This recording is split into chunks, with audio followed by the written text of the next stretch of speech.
Selamat malam Aumania. Selamat datang lagi di Midnight Live. Dan kami mengucapkan selamat memperingati Isra Miraj Nabi Muhammad 1447 Hijriah.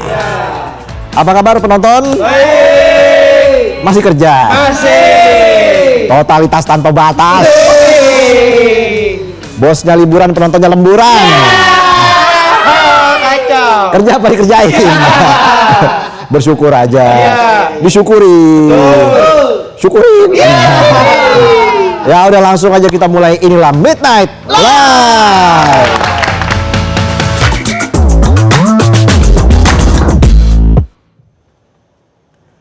Berita malam ini kita akan bahas satu kasus yang lagi jalan proses.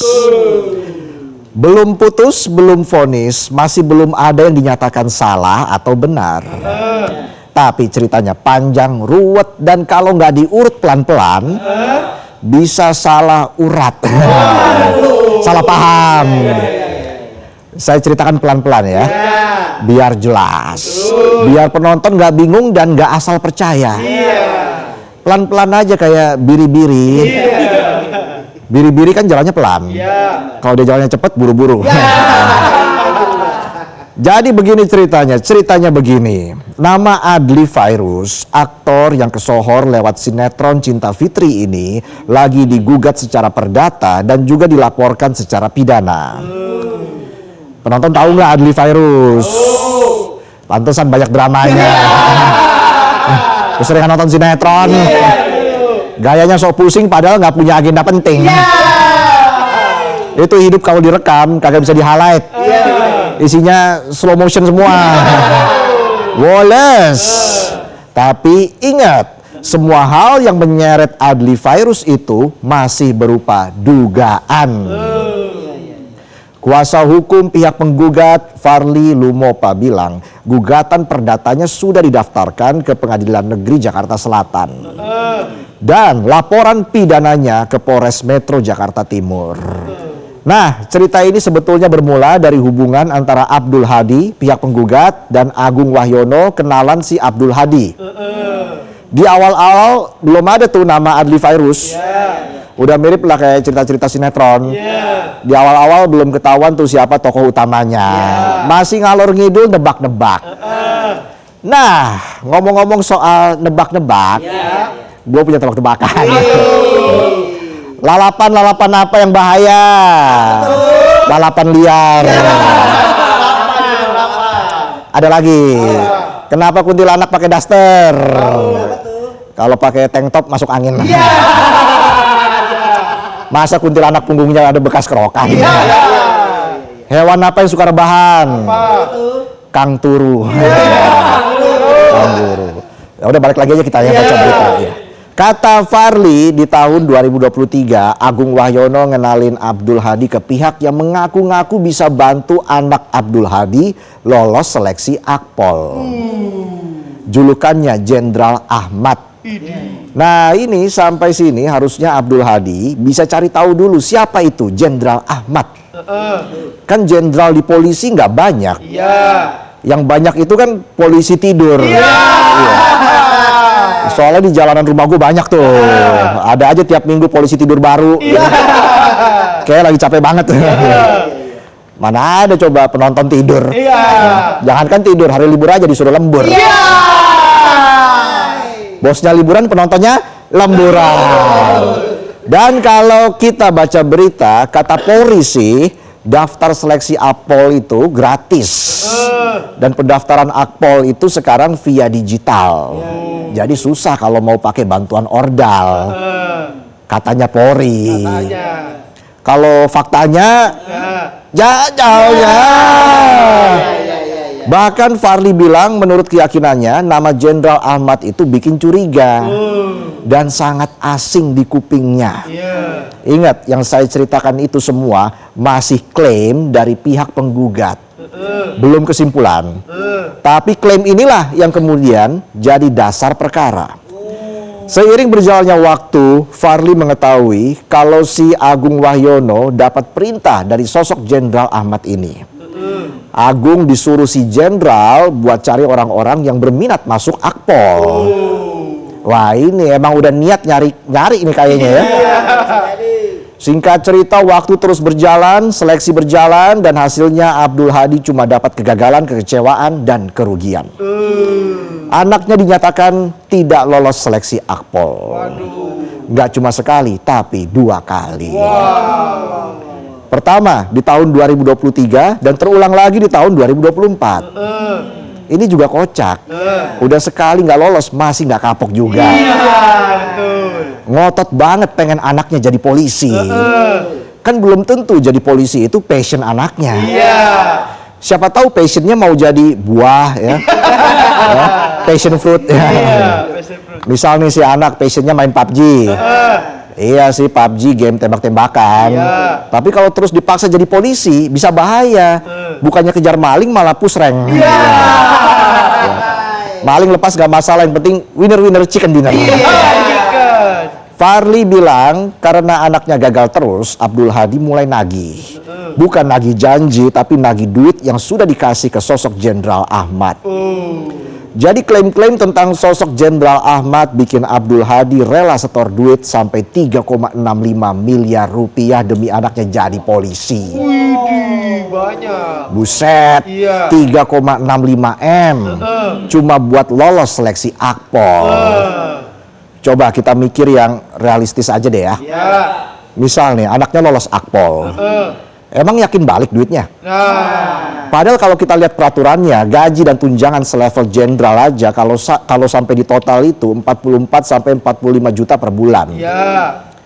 Emangnya lolos Akpol langsung jadi jenderal? Kan nggak mungkin. Dari bawah dulu. Semua ada prosesnya. Dari polisi tidur, bangun, lari, baru nangkap penjahat. Ternyata penjahatnya oknum polisi.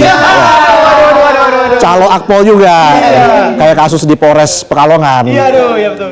Penonton aja dari kelar psikotes kerja sampai sekarang kagak naik-naik jabatan.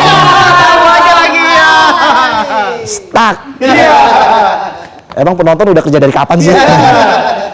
Dari lama ya? Udah. Barengan tuh sama rilis HP Polifonik ya. Tuh lalik. Sampai akhirnya dalam sebuah pertemuan di salah satu pusat perbelanjaan di Jakarta Selatan, saat itu Farli diminta Abdul Hadi buat ketemuan sama Jenderal Ahmad. Niatnya menagih duit. Di momen itulah Farli dibuat syik shock. Ternyata sosok Jenderal Ahmad itu adalah Adli Fairuz. Jeng jeng, zoom in zoom out, mata melotot, dalam hati berbicara, kukira polisi, ternyata selebriti. Menurut pihak penggugat, julukan jenderal diduga dipakai biar korban yakin. Nama Ahmad disebut diambil dari nama depan Adli Fairuz, Ahmad Adli Fairuz. Farli juga bilang selain julukan jenderal, ada juga klaim kalau Adli ngaku-ngaku punya hubungan keluarga dengan mantan penguasa. Klaim-klaim itu yang menurut keyakinan Farli memengaruhi keyakinan korban. Balik lagi, karena anaknya gagal lolos Akpol dan pengembalian dana yang macet, Abdul Hadi akhirnya melayangkan gugatan perdata Wan Prestasi dengan nilai hampir 5 miliar rupiah ke Pengadilan Negeri Jakarta Selatan pada Januari 2026. Nah, di sini sudah mulai masuk ke ranah perdata. Jadi awalnya Adli Fairuz disebut sempat menyanggupi pengembalian dana dengan pola pembayaran bertahap sebesar 500 juta rupiah per bulan. Dimulai bulan Mei sampai September 2025 dan kekurangannya akan dilunasi tanggal 15 September 2025. Tapi menurut pihak penggugat, Adli baru bayar sekali doang pada Mei 2025. Habis itu Adli Fairuz ngilang. Kata Farli komunikasi udah mulai jarang-jarang, gak intens. Pas ditagih balesnya bukan bawa duit malah bawa-bawa agama. Wah repot ini. Kayak penonton pas ditagih utang. Pas ditagih bukannya bawa uang, malah bawa-bawa nama atasan. Soalnya kan nggak mungkin bawa nama-nama bawahan. Orang paling bawah. Kan nggak punya bawahan. Selain itu, kasus ini juga dilaporkan secara pidana atas dugaan penipuan dan penggelapan. Itu tadi klaim dari pihak penggugat. Sekarang kita simak klaim dari pihak Adli Fairuz. Kuasa hukum Adli Fairuz, Andi Gultom, akhirnya kasih penjelasan. Dia bilang kliennya nggak punya niat jahat alias mens rea. Ya iyalah, kan yang punya mens rea Panji. Masih kata si Andi, keterlibatan Adli disebut sebagai upaya membantu teman. Andi bilang Adli memang terima fee profesional sebesar 300 juta rupiah. Come on, fee profesional. Profesional di bidang apa? Pencaloan. Emangnya ada sertifikasi calo? Kalau menurut keyakinan saya sih nggak ada sertifikasi calo. Jangankan calo, calon aja nggak ada sertifikasinya. Dan kata Andi, Adli sudah mengembalikan dana sebesar 500 juta rupiah. Yang lagi-lagi menurut keyakinan Andi Gultom itu bentuk itikat baik. Itu masalah duit. Kalau soal julukan Jenderal Ahmad, Andi bilang kalau julukan itu nggak keluar dari kliennya, tapi julukan itu dibikin sama pihak penggugat. Ini yang bingung nih. Satu klaimnya ngaku-ngaku, satu lagi klaimnya dibikin-bikin. Ya namanya juga lagi gugatan, isinya bantahan. Karena kalau isinya pujian berarti lagi cari jabatan. Aduh. Kalau biasanya muji terus, itu biar jabatannya rangkap-rangkap. Jabatan apa fotokopi KTP rangkap-rangkap. Belum bolak-balik tuh. Balik lagi, masih menurut keyakinan Andi Gultom, pihak penggugat sedang melakukan playing victim dan membentuk opini yang lagi-lagi menurut keyakinan Andi Gultom, opininya menyesatkan. Ingat, ini klaim dari pihak tergugat. Jangan asal ambil kesimpulan. Semua masih dugaan, masih banyak kemungkinan. Dalam kesempatan berbeda, Andi juga menyampaikan pesan Adli Fairuz. Adli bilang bakal kejar kebenaran sesuai fakta yang dia alami. Adli juga menyampaikan permohonan maaf buat keluarga serta penggemar tanpa bermaksud mengakui kesalahan. Bentar, ini masalahnya kan antara Adli Fairuz sama Abdul Hadi. Lah kok minta maafnya ke keluarga sama penggemar? Nah itu dia, kenapa itu? Jujur, ente lagi salah server apa gimana? Masalah duit udah dibahas, soal julukan Jenderal Ahmad juga udah dibahas. Tinggal soal hubungan keluarga dengan mantan penguasa. Memangnya dia siapa? Dan mantan penguasa mana? Penguasa terminal? Penguasa pasar? Apa penguasa planet Namek? Di backup Piccolo kayaknya. Jadi klaim Adli soal hubungan keluarga sama mantan penguasa bakal terjawab kalau kita flashback agak jauh. Jadi gini, Adli Fairuz selain terkenal jadi aktor sinetron, dia juga pernah nyalon. Bukan mau cukur rambut, tapi pernah jadi caleg, pernah juga maju jadi calon wakil Bupati Karawang di Pilkada 2020. Nah, saat maju cawagup, klaim-klaim hubungan keluarga dengan penguasa muncul dan sempat jadi isu yang ramai diobrolin netizen. Saat itu, Adli Fairuz disebut-sebut sebagai cucu mantan wakil presiden Kiai Ma'ruf Amin.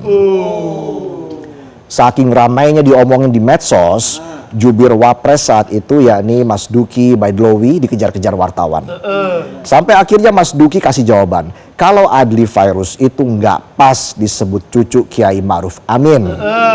Tapi masih ada hubungan family. Ini sepeda baru, bukan ya? Mas Duki jelasin kalau Adli sama Kiai Ma'ruf itu nggak punya hubungan darah secara langsung. Tapi orang tua Adli Fairuz tinggal satu kampung dengan Kiai Ma'ruf Amin di Kresek, Tangerang. Balik lagi ke kasus dugaan penipuan dan wan prestasi. Sekali lagi, semua rangkaian ini masih dalam proses hukum. Semua klaim masih perlu terus diuji. Semua laporan masih perlu dibuktikan. Sabar aja, tunggu hasil putusan. Dari kasus Adli Fairuz kita menyorot dua pihak yang bertemu di titik yang sama. Sama-sama cari shortcut. Alias jalan pintas. Satu cari jalan pintas buat cari harta, yang satu lagi cari jalan pintas buat cari kerja. Yang satu ngaku-ngaku punya kuasa, yang satu lagi males usaha. Ketemu cocok. Cocok. Proses dianggap ribet, aturan dianggap rintangan. Ujung-ujungnya duitnya hilang, harapannya ngambang. Dan baru teriak saat masalah meledak. Ingat, kesuksesan hanya bisa dicapai lewat kerja keras, bukan lewat jalan pintas. Jika jalan pintas terus dijadikan pilihan, maka jangan kaget. Maka jangan kaget. Jangan heran kalau harta, tahta, dan cita-cita tiba-tiba bisa kandas di tengah jalan. Itulah tadi sajian kami di Midnight Live. Itu tadi baru sajian pembuka. Kami akan hadirkan sejumlah informasi lain dari dunia film, politik, sosial, wah semuanya. Dan juga akan ada bintang tamu hadir di Midnight Live. Samuel Cipta akan hadir di Midnight Live. Jadi jangan kemana-mana, tetaplah di Midnight Live. Download Metro TV Extend sekarang.